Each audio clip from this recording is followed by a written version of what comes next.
हाँ हाँ हाँ हाँ, मैं कोई साधारण उल्लू नहीं। मैं वो पापी इंसान हूँ जिसे श्राप ने इस रूप में बांध दिया। जो भी मेरी पहेली का उत्तर नहीं दे पाता, वो हमेशा के लिए इस बरगद के नीचे कैद हो जाता है।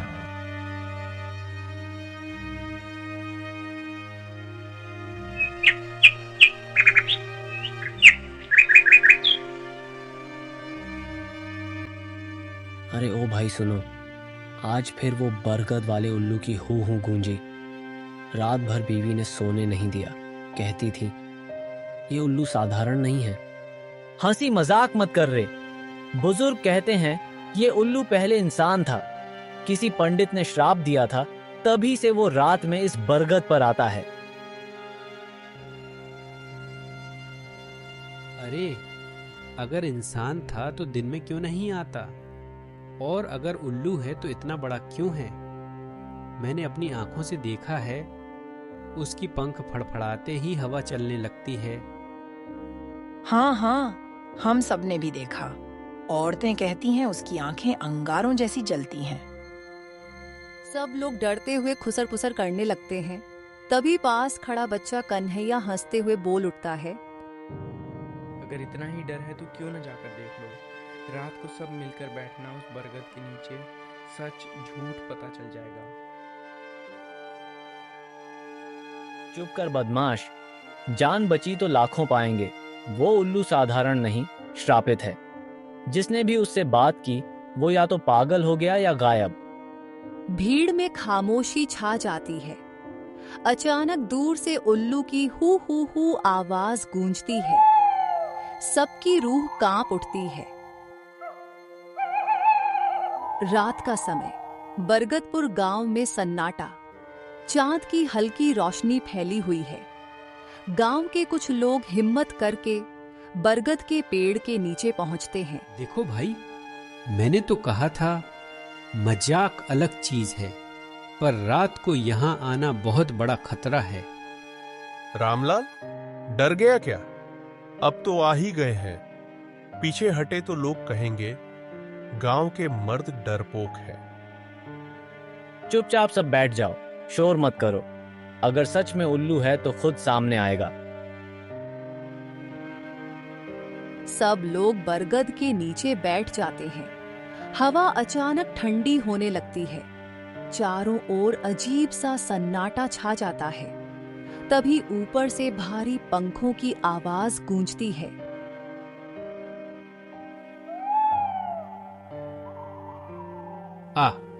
आया। श्रापित उल्लू गहरी आवाज में, कौन है जो मेरी नींद में खलल डाल रहा है? उसकी आवाज सुनते ही सब सिहर उठते हैं। हम गांव वाले हैं, जानना चाहते थे तू आखिर है कौन? हाँ हाँ हाँ हाँ, मैं कोई साधारण उल्लू नहीं। मैं वो पापी इंसान हूँ जिसे श्राप ने इस रूप में बांध दिया। जो भी मेरी पहेली का उत्तर नहीं दे पाता, वो हमेशा के लिए इस बरगद के नीचे कैद हो जाता है। गांव वाले एक दूसरे को देखकर घबरा जाते हैं। रामलाल कांपती आवाज में, कौन सी पहेली?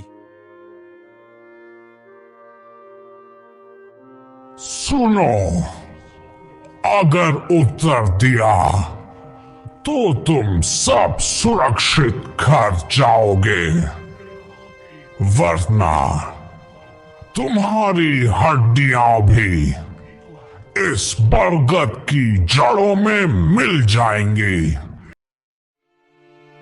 वो अपने पंख फैलाता है। हवा का जोरदार झोंका चलता है। सब कांपने लगते हैं। श्रापित उल्लू पहेली सुनाते हुए, मैं रात का साथी हूँ। पर सूरज आते ही गुम हो जाता हूं। कोई मुझे पकड़ नहीं सकता। बताओ मैं कौन हूं? गांव वाले सन्न रह जाते हैं, सब सोच में पड़ जाते हैं। बरगद के नीचे सब लोग सहमे खड़े हैं। उल्लू की लाल आंखें चमक रही हैं। पहेली गूंजती है। मैं रात का साथी हूँ, पर सूरज आते ही गुम हो जाता हूँ। कोई मुझे पकड़ नहीं सकता। बताओ मैं कौन हूँ? भोला जल्दी जल्दी। ये तो आसान है, ये चोर है। रात को आता है, दिन निकलते ही गायब। श्रापित उल्लू गर्जना करते हुए। गलत जवाब। पेड़ की टहनियां जोर से हिलती हैं और एक सूखी डाल टूटकर जमीन पर गिरती है। नहीं नहीं, ये चोर नहीं हो सकता। अरे शायद ये चांद है। रात को दिखता है, दिन में गायब हो जाता है। श्रापित उल्लू हंसी के साथ। हाँ हाँ हाँ, फिर से गलत।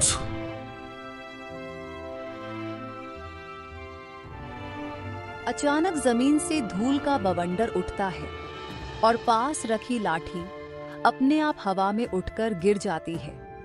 सब और भी डर जाते हैं। रामलाल कांपते हुए।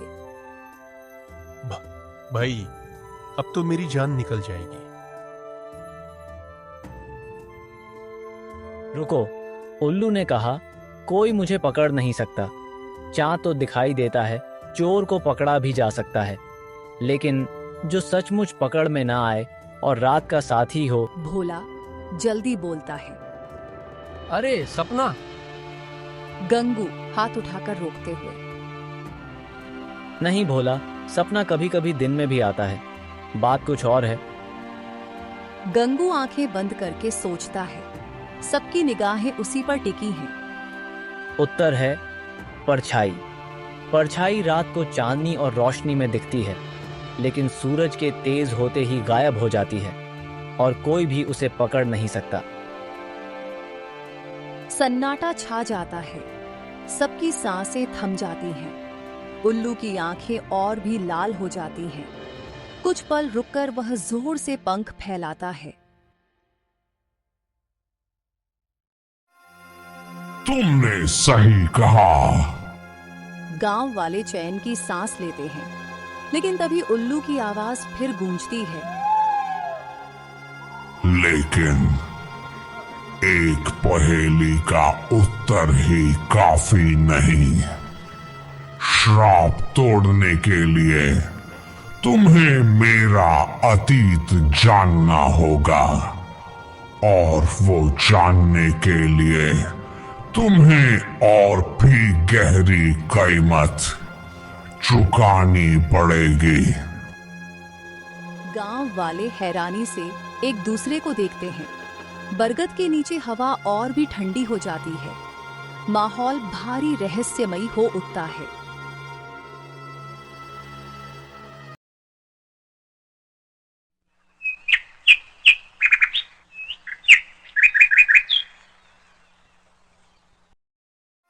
गांव नवेलीपुर।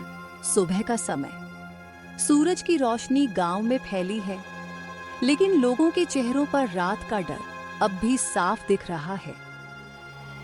रामलाल आंखें मलते हुए थकी आवाज में।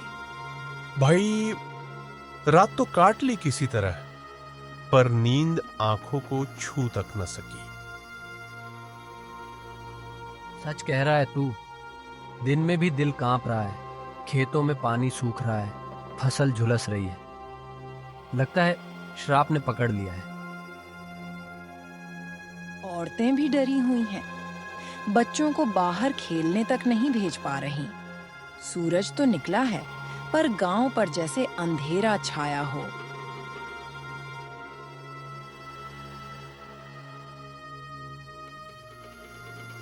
डर से कुछ नहीं होगा। आज दिन है, सब मिलकर कोई हल निकालें।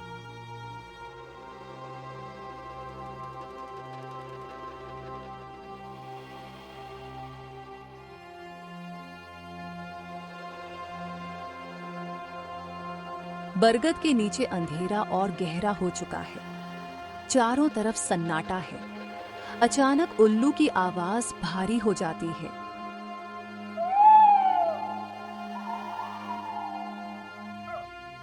श्रापित उल्लू गूंजती आवाज में, सुनो, अब मैं तुम्हें अपना अतीत सुनाऊंगा और याद रखना, इसे सुनने के बाद तुम में से कोई भी पहले जैसा नहीं रहेगा।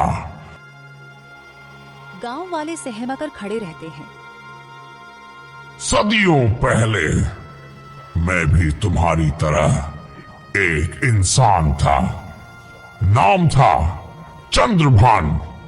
मैं इस गांव का नहीं, पर पास के नगर का राजकुमार था। ताकत, दौलत और घमंड सब कुछ मेरे पास था, लेकिन मुझे और चाहिए था। गंगू धीरे से, राजकुमार,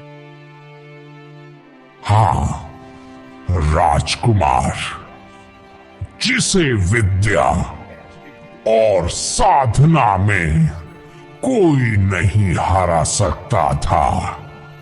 मैं तंत्र मंत्र सीखने लगा और लालच में आकर अमरत्व का वरदान मांग बैठा।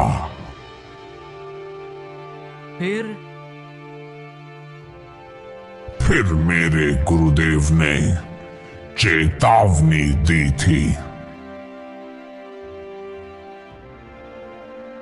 जो अमर होना चाहता है उसे इंसान बनने का हक नहीं। लेकिन मैं नहीं माना।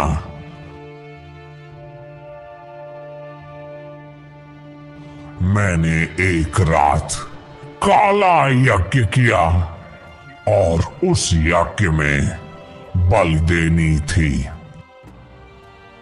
गांव वाले एक साथ दहशत से हाय राम कहकर मुंह ढक लेते हैं। मैंने अपनी प्रेमिका सुरंगी को धोखा दिया। उसे यज्ञ के वेदी पर बांधकर बलि चढ़ाने लगा। जानवर, अपनी प्रेमिका की बलि चढ़ाने चला गया तू। चुप। हाँ, वही गलती मेरी जिंदगी का सबसे बड़ा श्राप बन गई। उसकी आवाज इतनी डरावनी होती है कि सब पीछे हट जाते हैं।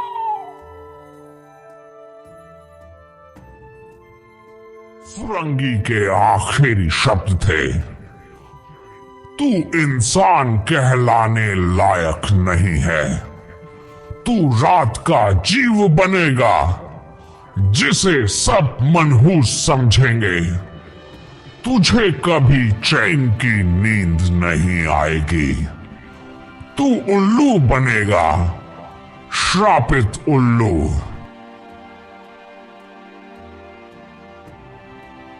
अचानक आकाश में बिजली कौंधती है और बरगद की जड़ों से राख जैसी धूल उड़ती है। सबकी रूह कांप जाती है। गांव वाले चुपचाप खड़े हैं। किसी की हिम्मत नहीं पड़ती कि एक शब्द बोले। श्रापित उल्लू गूंजती हुई आवाज में, अब तुम्हें फैसला करना होगा। कौन देगा बलि? हवा तेज हो जाती है। पेड़ की शाखें हिलने लगती हैं और सब लोग घबराकर एक दूसरे की तरफ देखने लगते हैं।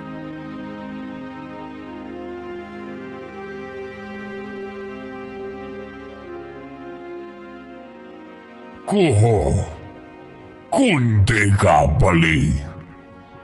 वरना पूरा गांव भस्म हो जाएगा। गांव वाले चुपचाप खड़े हैं। किसी की हिम्मत नहीं पड़ती कि एक शब्द बोले। गांव वाले एक दूसरे की तरफ देखते हैं। कोई बोलने की हिम्मत नहीं करता। तभी गंगू आगे बढ़ता है।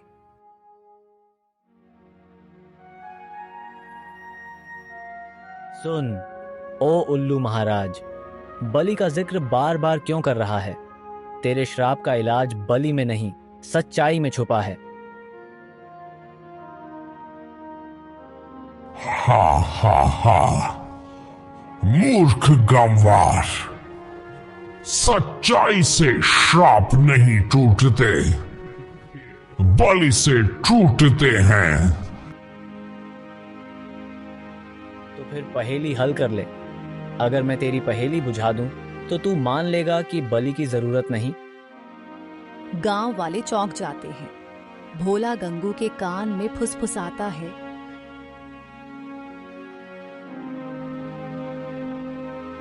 अबे पगले, तू किस मुसीबत में डाल रहा है सबको?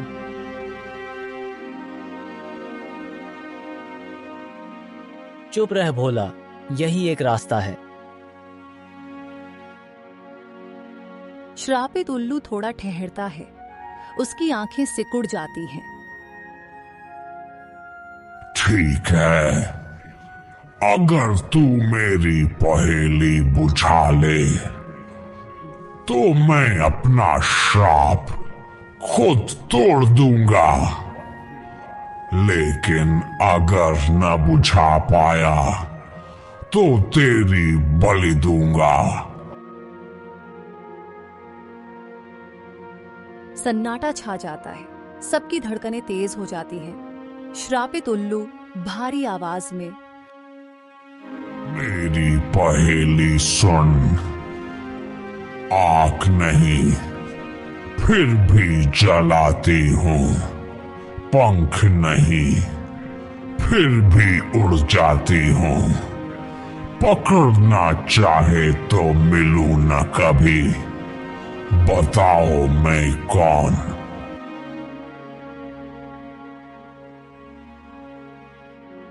हाय दिया, अब तो गंगू गया।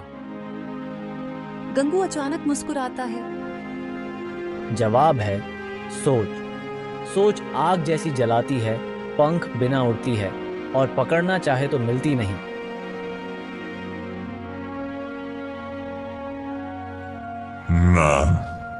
नहीं, ये कैसे संभव है?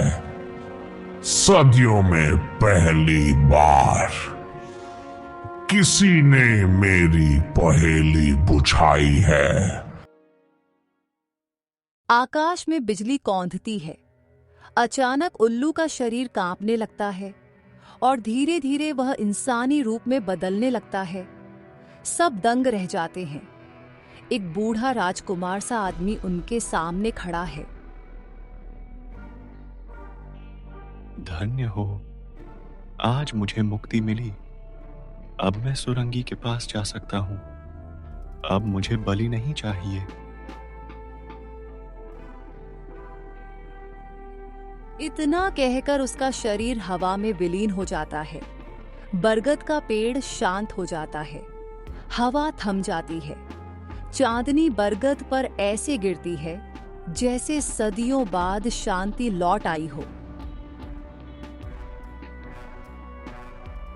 गंगू, तू तो सच में हीरो निकला रे। अबे गांव वालों, आज से इस बरगद के नीचे से भागना नहीं, बल्कि पूजा करना। सब मिलकर हंस पड़ते हैं और गांव में पहली बार रात को सुकून की नींद आती है।